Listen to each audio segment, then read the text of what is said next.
দরবারে ভক্তি জানাই নত শিরে ভরসা বাবা আউলিয়া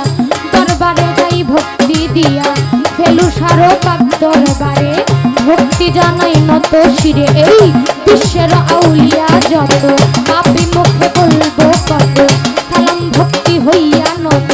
পিতা মাতার পাক চরণে ভক্তি জানাই নত শিরে ওস্তাদ আমার বারেক বৈদেশি ওই চরণে ভক্তি করি দাদাই ওস্তাদ সুনীল কর্মকার তারে ভক্তি জানাই এবার প্রতিপক্ষ বন্ধু যিনি তিনি অতি জ্ঞানের জ্ঞানী ফকির তার নামটি জানি তারে সালাম জানাই আমি সহশিল্পী আছেন যারা আমার সালাম নিবেন তারা সাউন্ড সিস্টেমে আছেন যারা আমার সালাম নিবেন তারা গান কমিটি আছেন যারা আমার সালাম নিবেন তারা দরবার কমিটি আছেন যারা আমার সালাম নিবেন তারা এলাকাবাসী আছেন যত